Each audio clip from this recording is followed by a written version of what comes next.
Hey guys, what is going on? Bobblez here. So today we're going to be on Red Dead Redemption 2 and I'm going to be giving you my honest opinion of what I think of the online beta so far.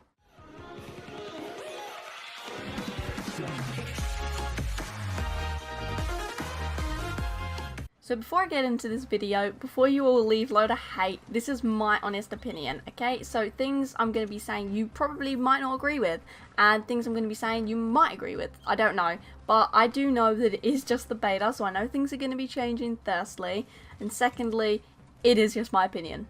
So firstly, I'm going to start off with things that I do like about the game. Now, number one being that I love the fact that when the beta was released, the only people that could play it on the first day were the people with the Ultimate Edition. Now, people might not like this because they didn't get the Ultimate Edition, which I can understand. They never actually told anyone that if you did get this edition, that you would be able to play the beta before anyone else. But I do personally like this. I think it was good. I feel like it was a nice little treat to the people that did get the bigger edition. Then moving on from that, I like it that how the day 2 was the people that played the story on day 1 of the release. And I just feel like it was a nice little touch for them to do that, to kind of reward the players that have been playing the game, that spent more money. I just like what they've done with that, and I like there was a nice little surprise for those people. Now, kind of similar to this point, but it's different. I like the fact that PS4 players have actually got little bonus features, such as the revolver that you can find in roads. You actually just go to the fence and he'll give you a free revolver. It's pretty sweet.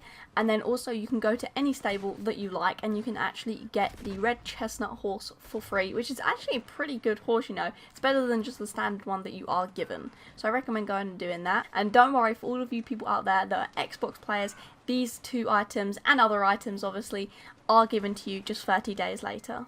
Now moving on to another point, I like the fact that there's an ability loadout page. Now by this, you basically just gives you more options for upgrading, your Deadeye, your stamina, all that good stuff. And you have to be setting levels to actually have these unlocked. So I like it that it's kind of the progress, the more you play, the better you get. It's kind of standard with every game, but I like it how they've done it. I like the page that they've done, I think it's pretty smart. Now moving to the kind of mission side of things, I really like the dispatch rider missions. It's kind of, it chucks a bunch of people in a lobby. You got to go after a horse, and the winner is basically the one person that gets on the horse and takes it to the designated area that it needs to go to. I think it's a pretty simple game mode, but it's really challenging because of the amount of people that actually get thrown into the game, but it's good fun.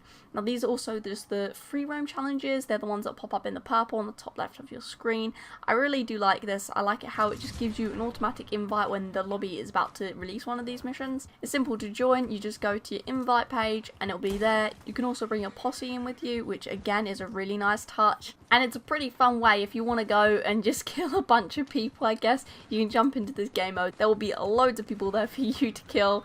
So it's good fun. Now another thing that I absolutely love is that when you go onto the online missions, it actually gives you the controller option for standard FPS. So what that means is basically if you go onto Call of Duty, running is generally just holding down the left toggle and moving it forward. Now they give you this option so you can actually use that in the online missions, which is absolutely crazy. It's so good because I don't know about you, but I get tired of having to keep on tapping X constantly to run. So it's a really nice feature so you can actually focus on the aiming rather than the running.